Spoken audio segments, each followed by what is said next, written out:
In section 6.7, we're going back and taking a look at natural logarithmic functions and natural exponential functions again. Knowing some of the things that we now know, we can make better sense of some of our properties of natural logs and exponents. To begin with, we want to take a look at a definition for the natural log of x. It's defined now as a definite integral from 1 to x of the fraction 1 over t dt. And this is true for any value of x greater than 0.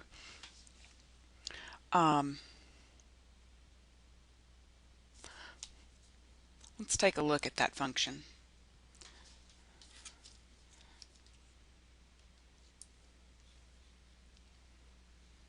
Alright, so what I've got here, where you can see it, is the curve, graph of 1 over x. Let me see if I can make it bigger. There we go. That'll work.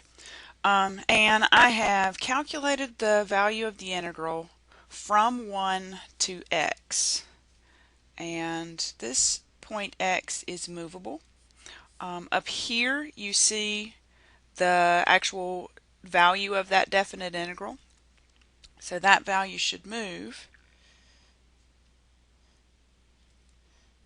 assuming I can grab this point x. Come on, there we go. And drag it around.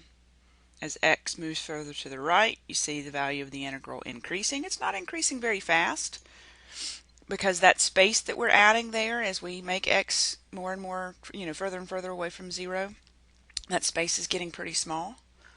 But knowing what we know about the graph of 1 over x, this curve is never going to come down and cross the x-axis, so we're going to be increasing. Our integral's value will be increasing for all values of x as x approaches infinity.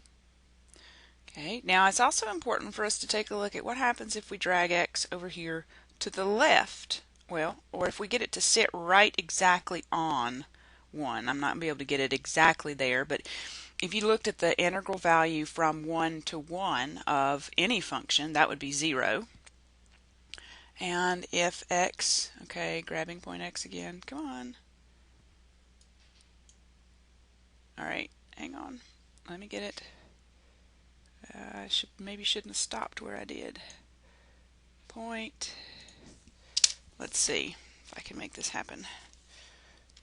Point x, that's the one I want to grab. Okay, there we go. Now, if x is over here to the left of 1, notice that we get a value for the integral that's negative. And that makes sense knowing what we know about properties of definite integrals. If we integrate from 1 to x, but x is a number smaller than 1, then we will have a negative integral. And more and more and more negative. And the closer I get to having x be on 0, I don't want to go exactly there because that's where the vertical asymptote is for 1 over x. But the more negative that definite integral value gets. Now you may or may not have noticed this little point on the y-axis that has been moving around. That point on the y-axis is showing you the location on the y-axis of this integral value. So how does this integral connect to the natural logarithm? All right, if I draw a line perpendicular to x, through x perpendicular to the x-axis, and I draw a line perpendicular to the y-axis through that movable point there, and I ask for the intersection point of those two lines, and then I'm going to hide the lines because I really don't need to see them.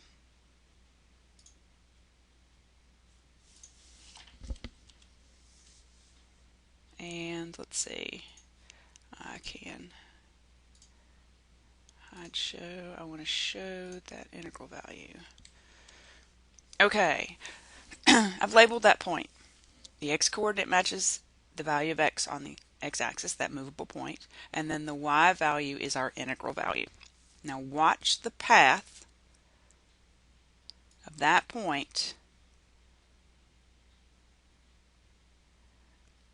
if I start x very, very close to 0 and then slide it to the right, notice that the 3 points kind of come together at the point 1, 0. And then our integral value is increasing, but not very fast, but it continues to increase everywhere. All right.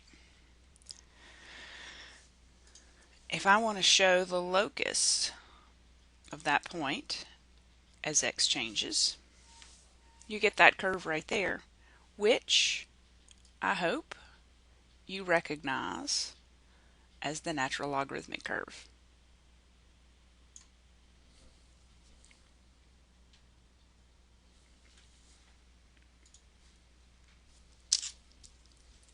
So that is how we can define the natural log of x as a definite integral. That's why the definite integral from 1 to x is equal to the natural log of x.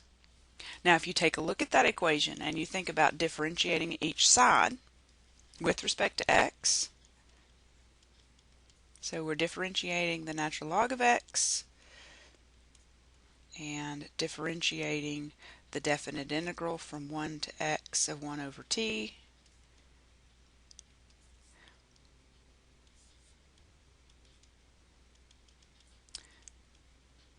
Using the fundamental theorem of calculus to simplify the right side of that, we have 1 over x.